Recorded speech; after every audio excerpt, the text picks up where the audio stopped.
Breaking news చూస్తున్నాం. రాష్ట్ర వ్యాప్తంగా టీడీపీ నేతలు యథేచ్ఛగా ఎన్నికల కోడ్ ఉల్లంఘిస్తున్నారు. తాజాగా నెల్లూరు నగరంలోని మూలాపేటలో ఉన్న ప్రభుత్వ బాలికల ఉన్నత పాఠశాలలో విద్యార్థినులకు ముఖ్యమంత్రి చంద్రబాబు, మంత్రి గంటా శ్రీనివాసరావు ఫోటోలు ఉన్న స్టిక్కర్లతో కూడిన సైకిళ్లను పంపిణీ చేసేందుకు టీడీపీ నేతలు రంగం సిద్ధం చేశారు. ఈ విషయాన్ని తెలుసుకున్న స్థానిక వైఎస్ఆర్సీపీ నేతలు పాఠశాలకు వెళ్లి టీడీపీ నేతలను అడ్డుకున్నారు. కోడ్ అమలులో ఉన్నప్పుడు సైకిళ్లు ఎలా పంపిణీ చేస్తున్నారని ప్రశ్నించారు. ఈ విషయాన్ని అధికారుల దృష్టికి తీసుకెళ్లడంతో వారు పాఠశాల వద్దకు చేరుకున్నారు. పంపిణీ చేసేందుకు సిద్ధంగా ఉన్న సైకిల్స్ను సీజ్ చేశారు.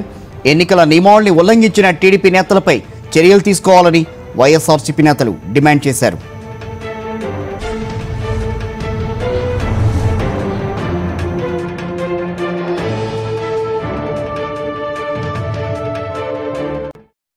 కోడ్ ఉల్లంఘించి స్కూల్ పిల్లలకి సైకిళ్ళు పంపిణీ చేయడానికి ఇవాళ దాదాపు 2-3 ట్రక్కులు వచ్చున్నాయి. ఆ సైకిల్ మీద కూడా చంద్రబాబు నాయుడు గారి బొమ్మ, విద్యాశాఖ మంత్రి గంటా శ్రీనివాసరావు గారి బొమ్మ పెట్టడం జరిగింది. చంద్రబాబు నాయుడు గారు, మీరు ప్రజాభిమానం కోల్పోయి వైఎస్ఆర్ కాంగ్రెస్ పార్టీని ఎదుర్కోలేక వైఎస్ఆర్ కాంగ్రెస్ పార్టీ ఓట్లు తొలగిస్తూ మీరు ఒక తప్పు చేస్తుంటే, మీ మంత్రి నారాయణ గారు మరొక తప్పు చేస్తూ ఈ విధంగా నెల్లూరు జిల్లాలో క్రికెట్ కిట్లు కానీ స్కూల్స్ సైకిళ్ళు కానీ పంచాలని అక్రమ మార్గంలో గెలవాలని మీరు ప్రయత్నిస్తున్నారు. మీరు ఎప్పటికి కూడా ప్రజాభిమానం చూరగొనలేరు. మన నెల్లూరు పట్టణంలో ఈరోజు సైకిళ్ళు 10,000 సైకిళ్ళు తయారు చేసి వాళ్ళు పంచాలని ఒక ప్రయత్నం చేస్తూ ఉన్నారు.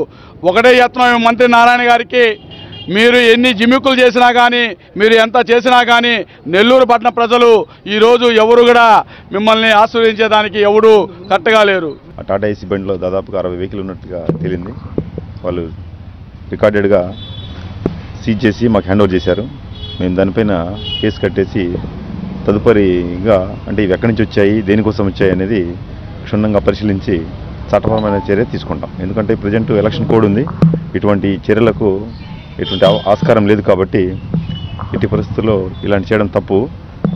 దాని ప్రకారం ఏదైతే వెహికల్ ఉందో వెహికల్ ప్లస్ అన్ని సైకిల్స్ సీజ్ చేశాం. సైకిల్స్ పట్టుకోవడం జరిగింది.